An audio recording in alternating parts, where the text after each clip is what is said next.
Monsieur le Premier ministre, vous prononcez votre discours dans une crise politique inédite sous la Ve République. Au cours des 10 derniers jours, la politique française a donné le pire des spectacles.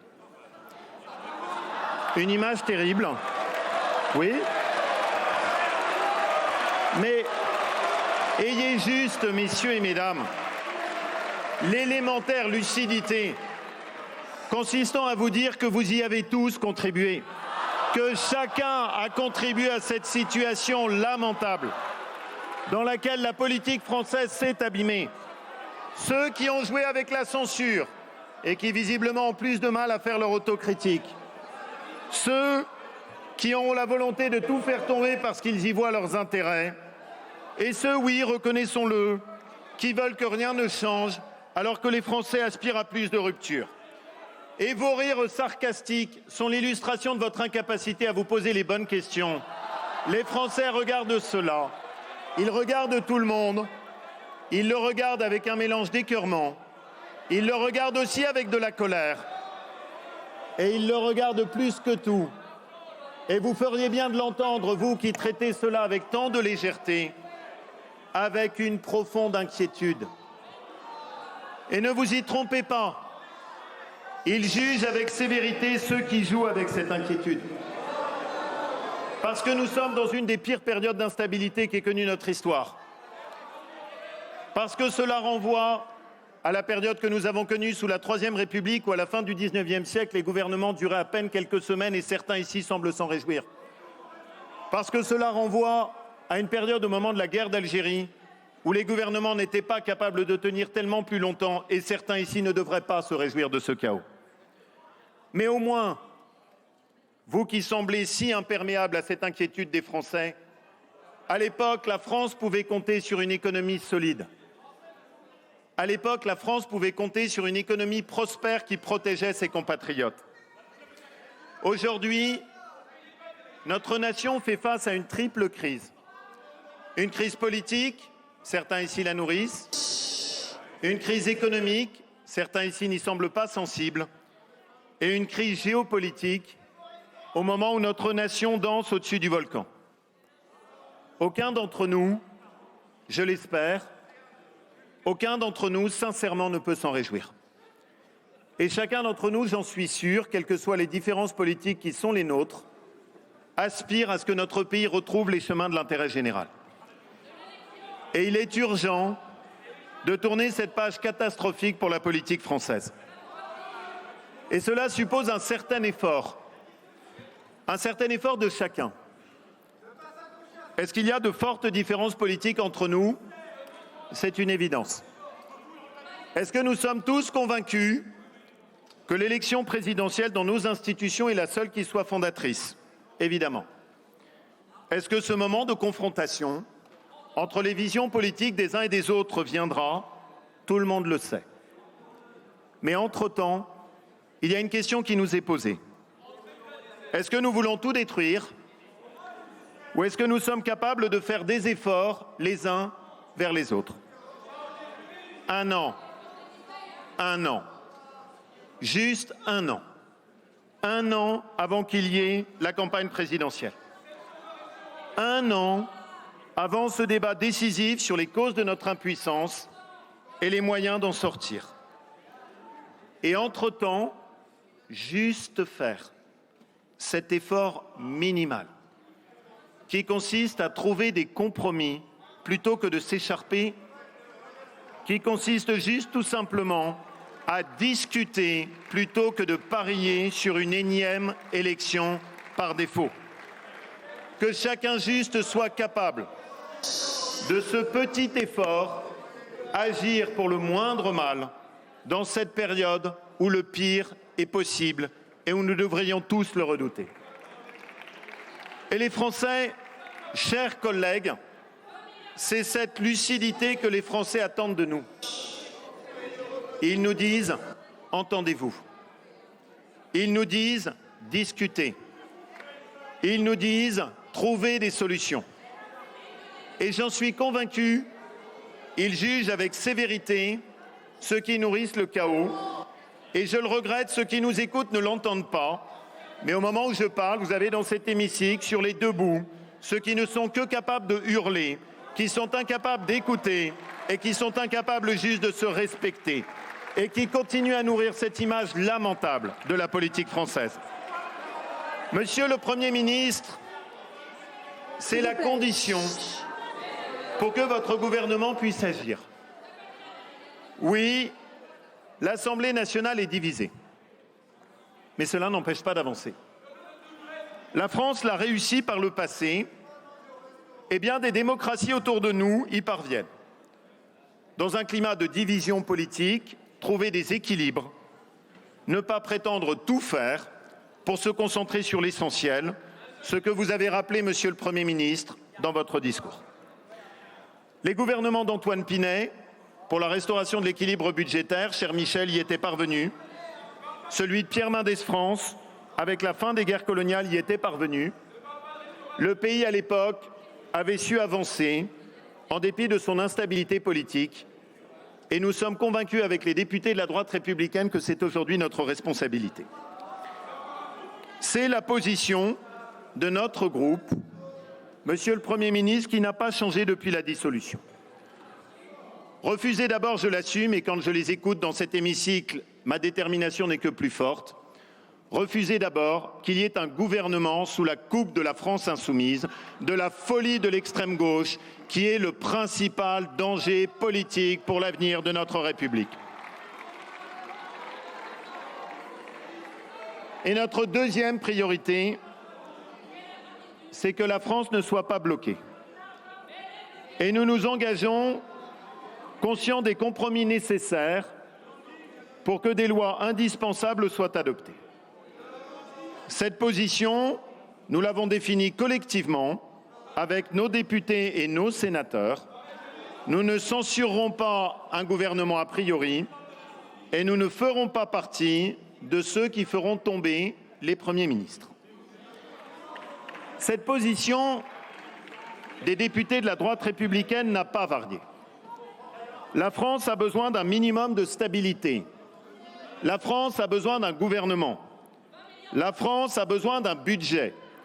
Et pour ceux qui ici ne comprennent rien, notre priorité pour les semaines à venir sera simple. Il faut donner un budget à la France. Parce que si nous continuons comme cela, il n'y aura pas de budget pour protéger les Français. Et il faut dire les choses.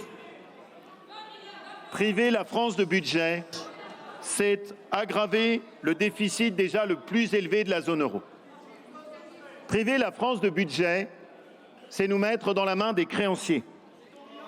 Priver la France de budget, c'est le poison de l'incertitude. Les Français ne consomment plus parce qu'ils sont inquiets. Les entreprises n'investissent plus parce qu'elles sont inquiètes. Et vous feriez bien d'écouter les commerçants et les artisans de ce pays qui nous disent tous que la situation n'a jamais été aussi difficile à cause de l'instabilité politique que certains nourrissent ici. Priver la France de budget, c'est geler les moyens dédiés à l'hôpital. C'est geler les moyens dédiés à la santé. Et c'est même, Monsieur le Premier ministre, geler les moyens consacrés à nos armées dans un contexte géopolitique encore plus menaçant que celui de la guerre froide.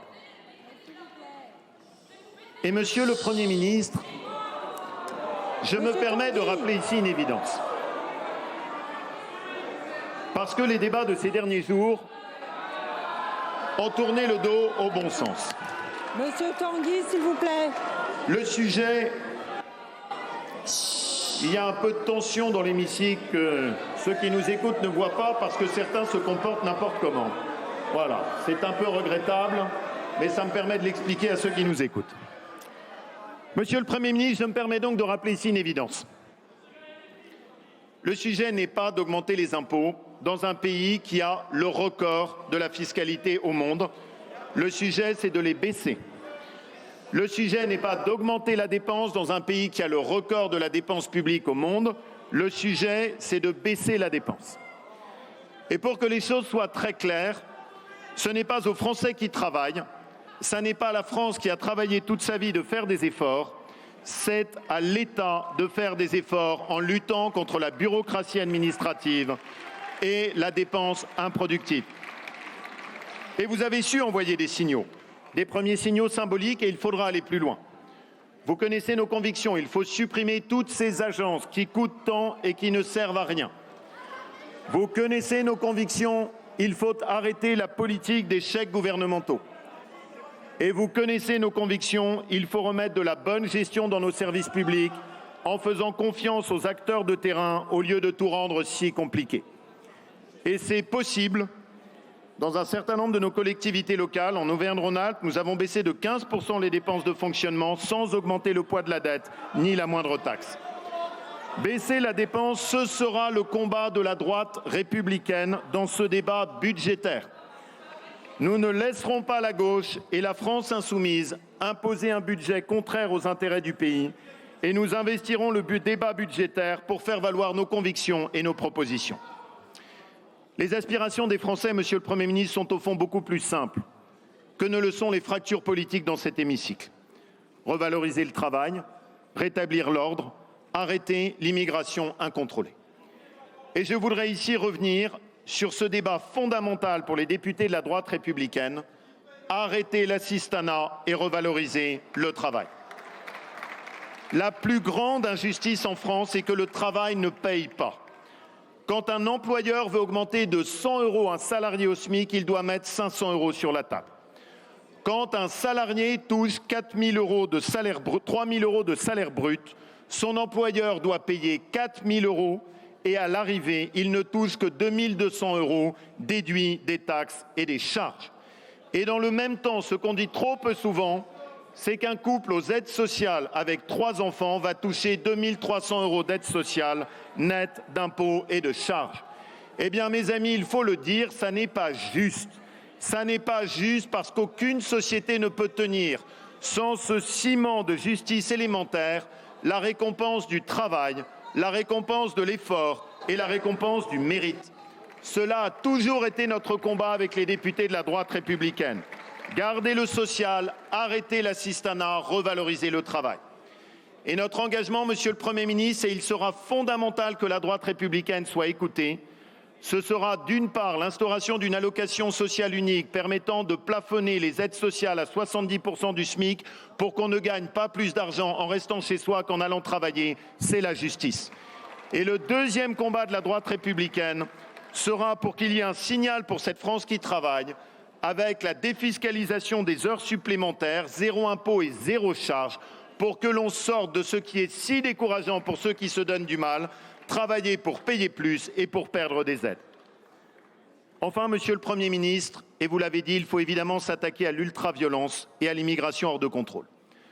Cela suppose de réarmer notre droit, en face de chaque sanction, en face de chaque infraction, une sanction, rétablir l'autorité de la loi, rétablir l'autorité de la frontière, rétablir l'autorité de notre mode d'air, Monsieur le Premier ministre, vous nous trouverez à vos côtés. Et ensuite viendra le débat présidentiel.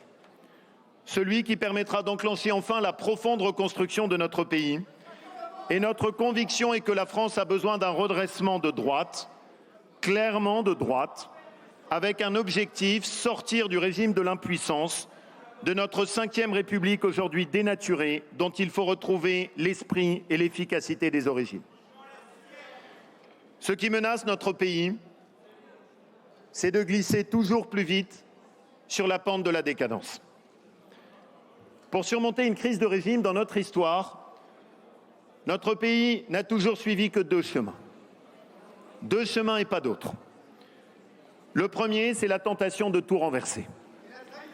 Nous l'avons parfois suivi dans notre histoire et nous savons dans quel tourment la passion de la destruction a souvent condamné l'avenir de la France.